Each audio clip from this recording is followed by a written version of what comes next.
ብዙ ኤሳዎች አሉ አሁን በቤተ ክርስቲያን ከአሕዛብ ጋር ተመሳስለው መኖርን ገንዘብ የሚያደርጉ የራሳቸውን ሃይማኖት የሚተቹ ስለሌላው ቤተ ክርስቲያን ራሷን እንኳን እንዳትንከላከል ማይተብ አድርገው የሚታገሏት ጠላቶቿ ይበዛሉ። ወንበር ስር ያለው ጠላት በዛ ውጪ ሆኖ ከሚተኩሰው ይልቅ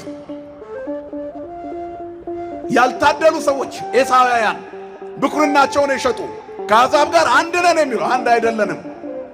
ቢቻላችሁ ከሰዎች ጋር ሁሉ በሰላም ኑሩ። በሰላም መኖርና በሃይማኖት አንድ መሆን ይለያያል። በመጻሕፍቶቻችን ውስጥ ከአሕዛብ ጋር እንድንበላ አልተፈቀደልንም። ኑሯችንም የተመጠነ ነው። ውሏችንም ሰላማዊ ነው። ምድር ሰላም እንድትሆን ነው። እኛም ከክርስቶስ የተነሳ ነው ከሌሎች ጋር የምንኖረው። ያስወነጨፉብንን ሁሉ እያቀፉ የሚኖሩ ብዙ ናቸው። ዛሬ በዩቲዩብና በቲክቶክ ኦርቶዶክስን የሚሳደቡ ሰዎች ፎሎወሮቻቸው ኦርቶዶክሶች ናቸው። ድንግል ማርያምን የሚሰድብብኝን እየተከተልኩት ሰደባት ብዬ ከታች ኮሜንት ስሰጥ እኖራለሁ። የእሱ ተከታይ ነኝ። ኮሜንቱን አበዛለታለሁ። ብሎክ አድርጌ ዘግቼ መውጣት ወይ ታብወ ፍኖተ ለሰይጣን ለዲያብሎስ እድል ፈንታ አትስጡት ነው። የትኛው ጸሎት ሊሰማ ነው? እመቤታችን ስትሰደብ ስለተናደርክ ብቻ እዚህ መጥተህ ሳሊ ለነ ቅድስት ስትል ተናደልኛል የምትል ይመስላል? እግዚአብሔር ለራሱ ይታገላል። ስሙ የተመሰገነ ይሁን። ነገር ግን ከአርሲሳን ጋር አትጸልይ፣ አብረህ አትዋል ይላል መጽሐፍ። ከመናፍቃን ጋር ከካህዳውያን ጋር ሃይማኖት በተመለከተ ጉዳይ ላይ በፍጹም የሚያገናኘን ማህበራዊ ጉዳይ ብቻ ነው። እኛ ግን ብዙዎቻችን የአሕዛብ ተከታዮች፣ የመናፍቃን ተከታዮች አንድ ትልቅ የቤተ ክርስቲያን መምህር ከሚያስተላልፈው መልእክት ይልቅ አንድ በሌላ ሃይማኖት ውስጥ ያለ ሰው የኛም መዝሙር እየሰራ ቧልትና ፌስ ከቀለደ ተከታዮቹ ነን። ያስቃል፣ ሲያዝናና ደስ በሃይማኖት ላይ አላግጠን እግዚአብሔር የሆነን ይመስለናል።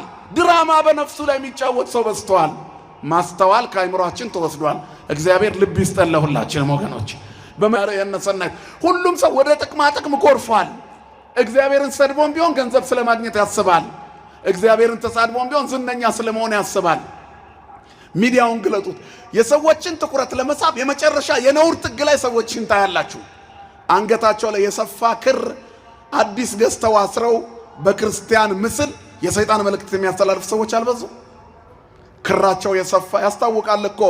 ጸበል ያልነካው ክር፣ ጥምቀት ያላየው ክር ተገዝቶ የገበያ ክርና የቤተ መቅደስ ክር ይለያያል እኮ። አንገት አይታችሁ አትለዩም? የክርስቶስ የሆነ አንገት እኮ ይታወቃል። ለሰይፍ ይሰጣል ስለ መልካም ነገር፣ ክፉ ነገር ካፉ አይወጣም። ቅዱሳት መጻሕፍትን አይዘልፍም፣ እግዚአብሔርን አይተችም። ዲያብሎስ ብዙ አሰማርቷል። የበግ ለምድ ለብሰው በመካከላቸው የሚመላለሱ ተኩላዎች አሉ ይላል። ብዙ ተኩላዎች አሉ። አሁን ተኩላው ለምድ ለብሰው በግልጽ መጥቷል። ታገሉት። መድኃኔዓለም ኃይል ይሁነን ለሁላችን። ስለዚህ እነ ኤሳው ናቸው ተኩላዎች፣ ባለማይተቦች ክብራቸውን የሸጡ